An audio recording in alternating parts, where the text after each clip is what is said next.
L oméga moins 1 sur C oméga au carré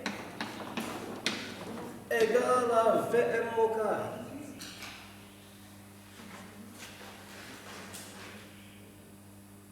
D'accord? J'ai oublié, non? Ben oui, j'ai oublié une chose. J'ai oublié le principal.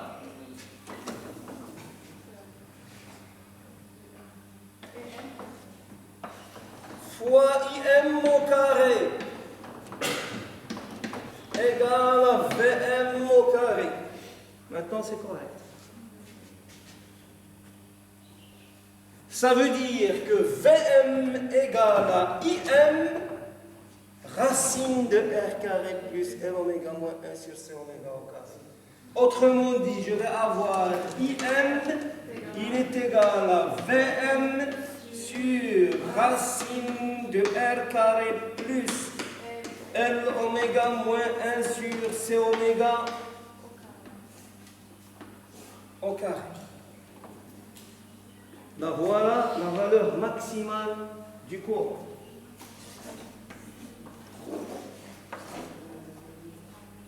Et comparé avec ça, regardez,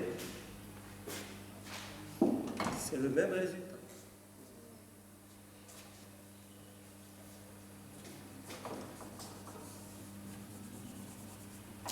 Bien. Maintenant, je reviens à mon polygone, à ma construction dans le plan complexe. Je veux phi. Alors, phi, je vais exprimer tangente phi. Tangente phi, c'est côté opposé, c'est-à-dire c'est ça. Sur côté adjacent. N'est-ce pas? Donc,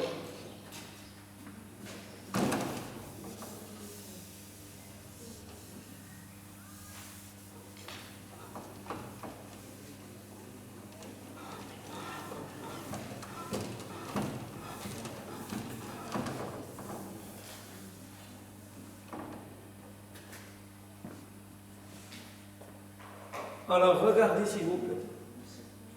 Côté opposé. Tangente phi.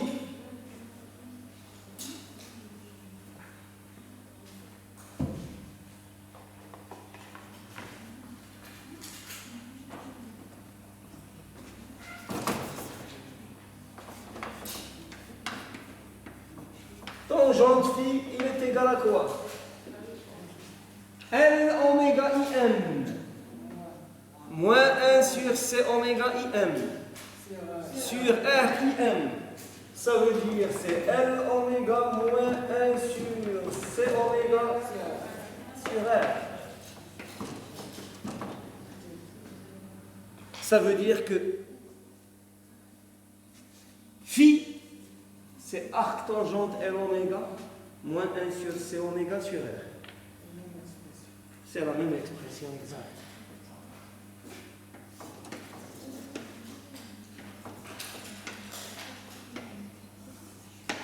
Ok? Bien.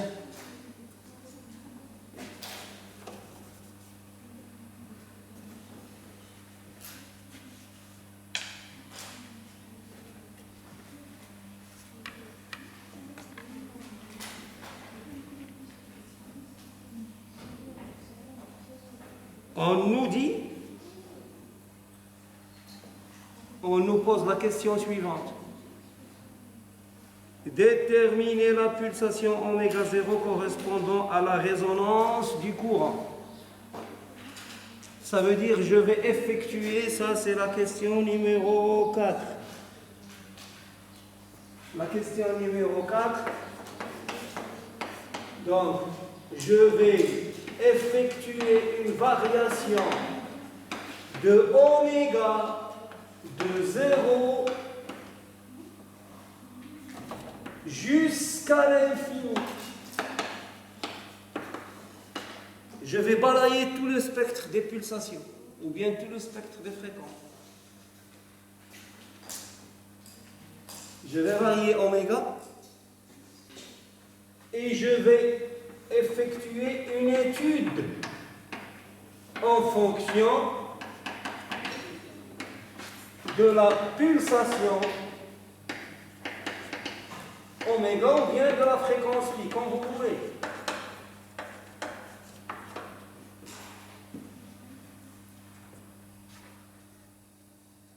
Qu'est-ce que je vais voir? Je vais voir IM en fonction de oméga et phi en fonction de oméga.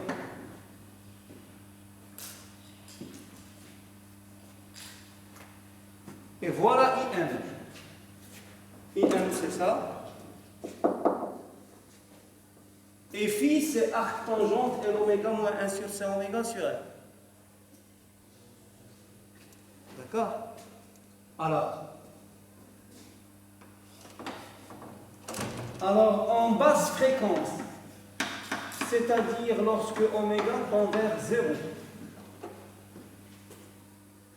pour des signaux qui varient lentement dans le temps, à la limite, presque des signaux continus, c'est-à-dire ils varient.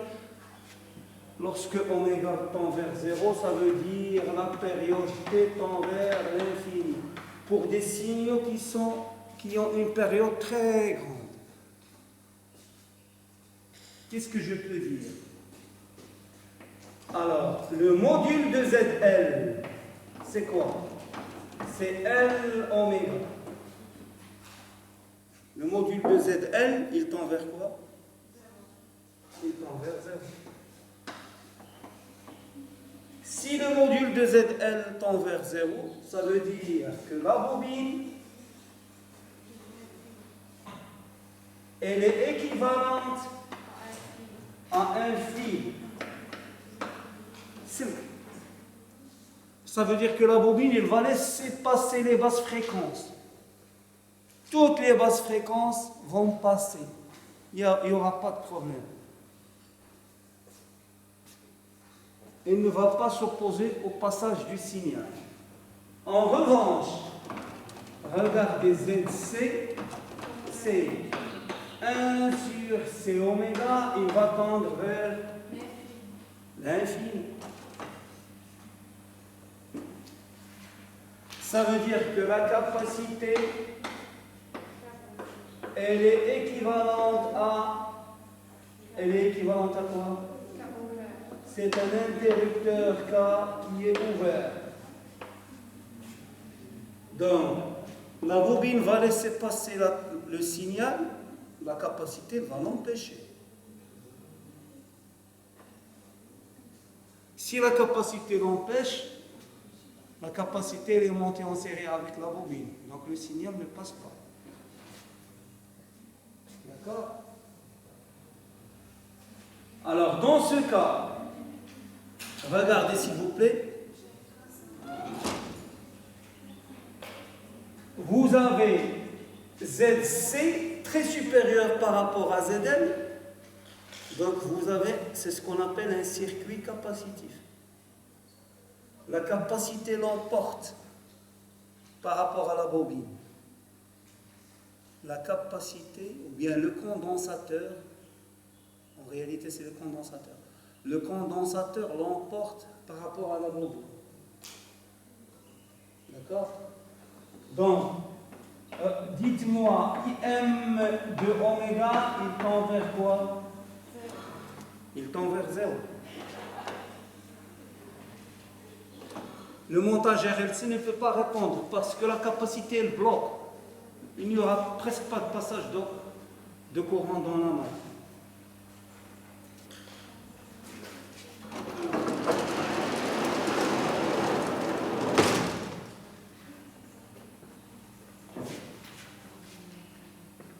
Bien.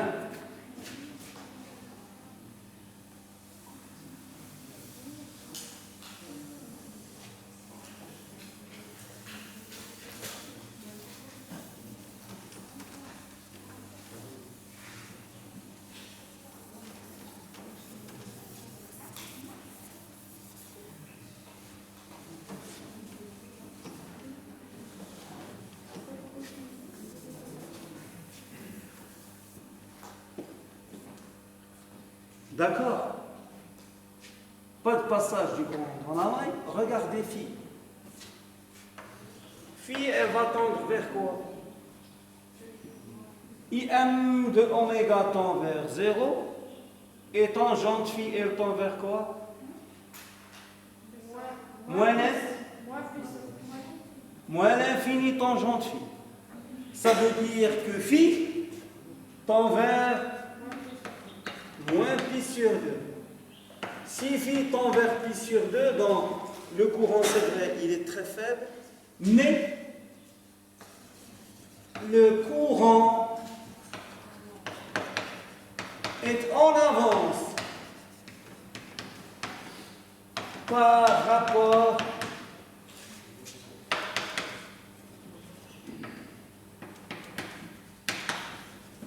à la tension.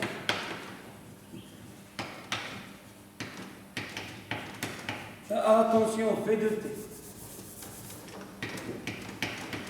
Le courant I de T est en avance par rapport à la tension V de T. Car le montage est capacitif.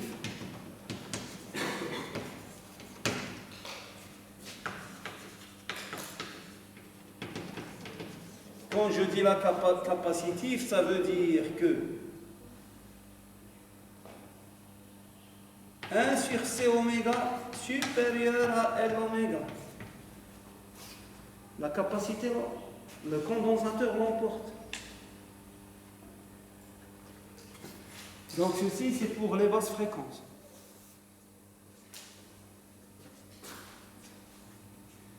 Alors, en haute fréquence,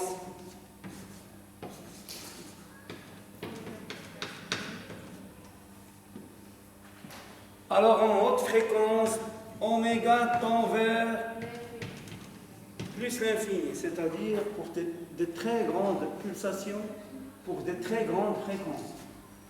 Alors regardez-moi, ZL, elle est égale à L oméga, elle tend vers plus l'infini. Autrement dit, la bobine qui va se comporter comme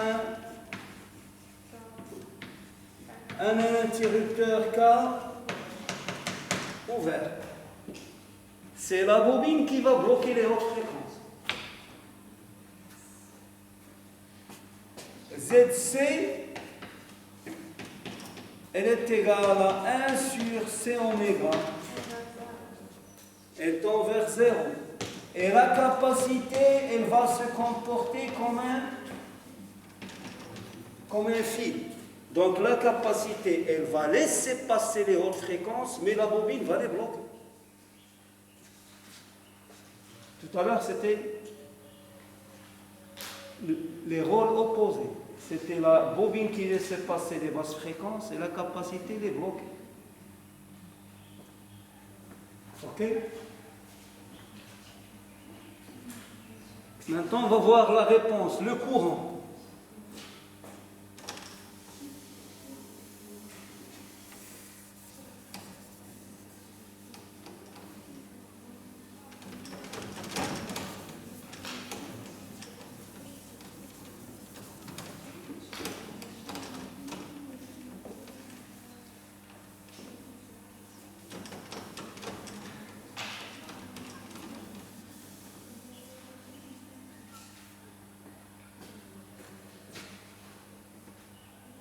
Alors, IM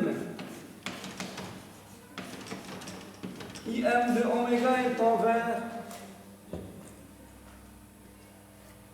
Regardez IM de oméga. VM sur racine de R carré plus. Répondez-moi. Il tend vers quoi IM de oméga? 0. Puisque j'ai un L oméga au carré au dénominateur. C oméga ça tend vers 0, mais L oméga tend vers l'infini, donc c'est Vm sur l'infini au carré. Donc ça va tendre vers 0. Et phi de oméga, elle va tendre vers Ici, c'est phi de oméga.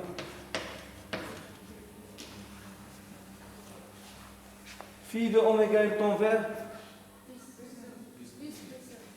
Plus pi sur 2. Tangente phi. Tangente phi en vert. Plus l'infini, donc phi c'est plus pi sur 2. Et je peux écrire la phrase suivante. Donc, le courant I de t est en retard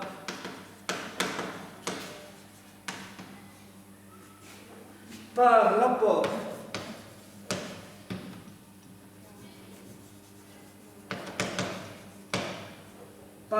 à la tension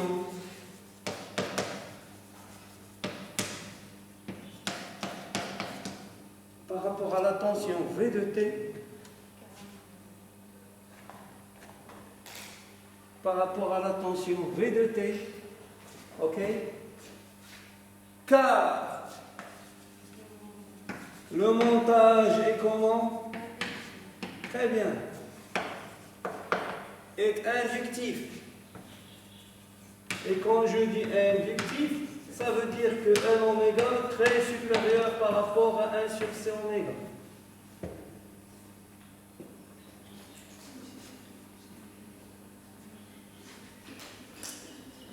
Alors maintenant, regardez ici, s'il vous plaît.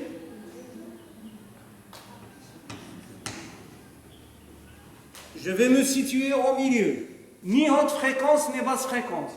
Mais au voisinage d'une pulsation oméga qui est égale à oméga 0, qui est égale à 1 sur racine de LC, qui est la pulsation propre. Propre de quoi? Du circuit LC. Alors VM, plutôt IM de oméga 0, il est égal à quoi? VM sur racine de R carré et l'oméga égale à 1 sur C oméga. Donc, la bobine et le condensateur vont s'exclure mutuellement. أحدهما سوف يلغي الآخر. La bobine تلغي le condensateur يلغي la bobine. D'accord? Donc IM c'est VM sur R.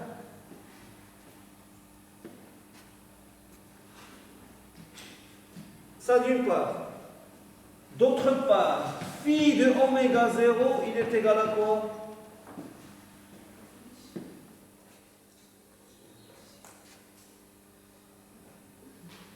J'attends votre réponse. Phi de oméga 0? Tangente phi égale à 0. Donc phi égale à 0.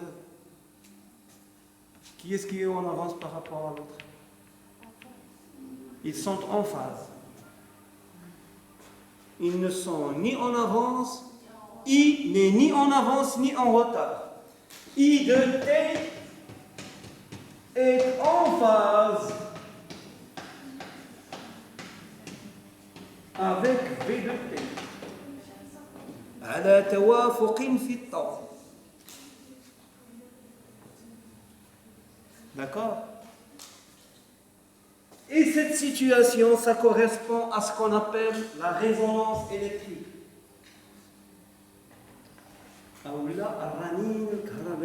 C'est la résonance électrique. C'est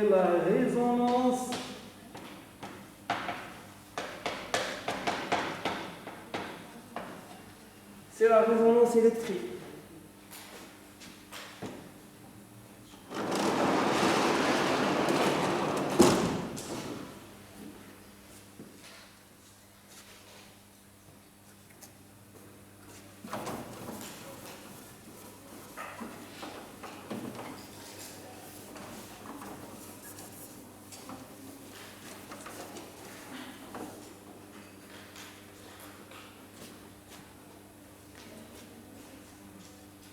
Ok? Alors maintenant, on va dessiner ces courbes.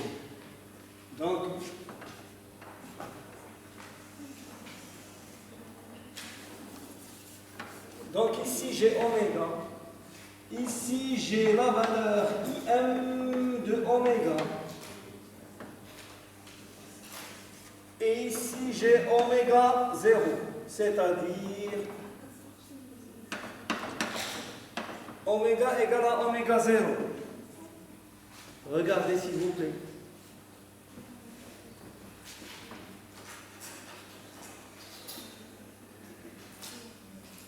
Donc lorsque oméga tend vers 0, la valeur maximale du courant est nulle. Le courant est nul. Le courant dans la main est nul.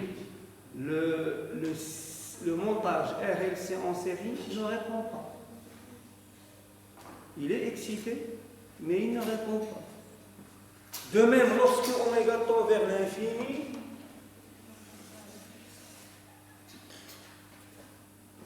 le montage RLC en série ne répond pas.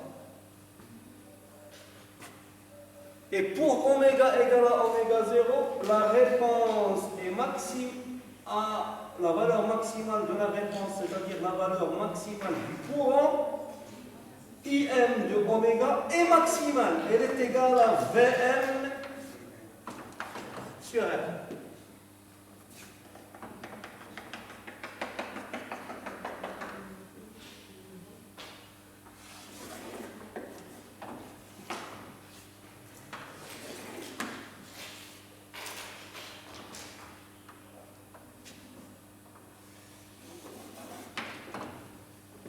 Excusez-moi, j'arrive pas à faire des beaux dessins, mais voilà.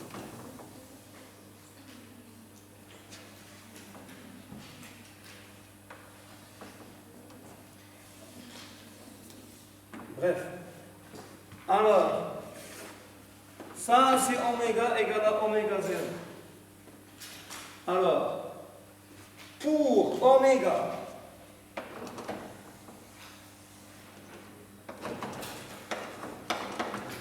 phi de oméga. Alors, pour oméga tendant vers l'infini, phi tend vers plus pi sur 2. Et pour oméga tendant vers moins l'infini, moins pi sur 2. Donc ici, c'est moins pi sur 2 plus pi sur 2.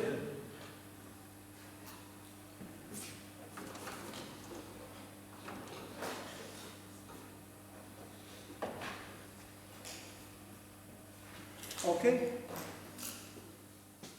Et dans cette région,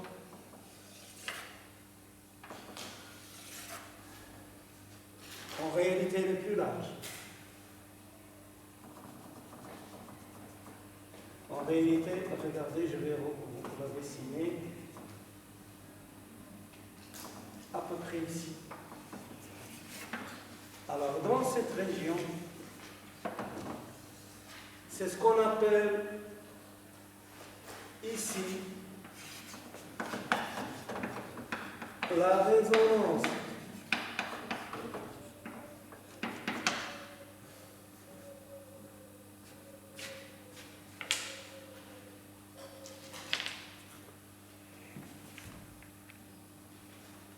Alors, la cinquième et dernière question. La puissance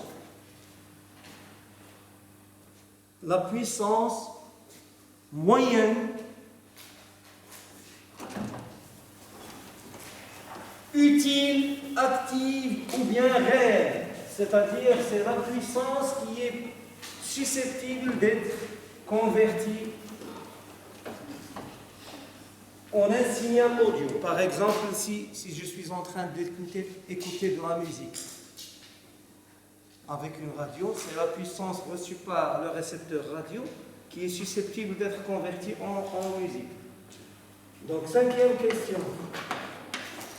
La puissance moyenne, donc, soit utile ou bien réelle ou bien active, lâchez pas. Elle est égale à quoi? Donc cette puissance, c'est 1 sur t, l'intégrale de 0 à t, de i de t, c'est-à-dire im sinus oméga t moins phi, v de t, vm sinus oméga t dt, avec t égale à 2pi sur oméga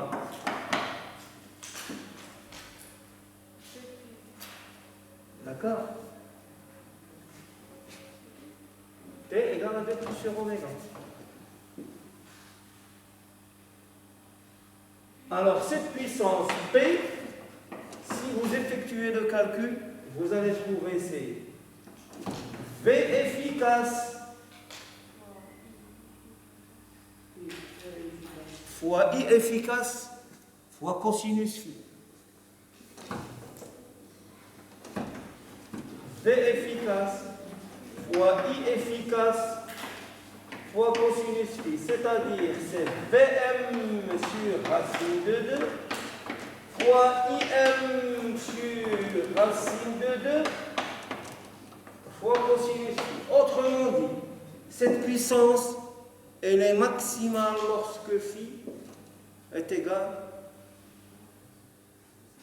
quand? Lorsque phi est égal 0, bien, depuis là, il y a 0. Depuis 0. Ça veut dire elle est maximale ici, dans ce point. Lorsque oméga est égal à 0, phi égale à moins pi sur 2, il n'y a pas de puissance utile, elle est nulle. Lorsque oméga tend vers l'infini, phi tend vers plus pi sur 2, la puissance est nulle. Donc ici elle est nulle, ici elle est nulle, et ici elle est maximale. P est maximale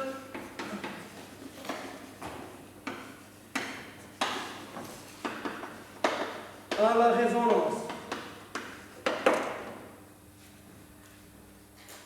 Donc ceci clôt l'exercice 4 de la série 4. Il nous reste l'exercice 5. On essaiera de le faire, Inch'Allah, après les vacances. Profitez des vacances pour bien réviser votre examen et vos cours. Votre cours et vos TD. Ok? Donc je vous remercie.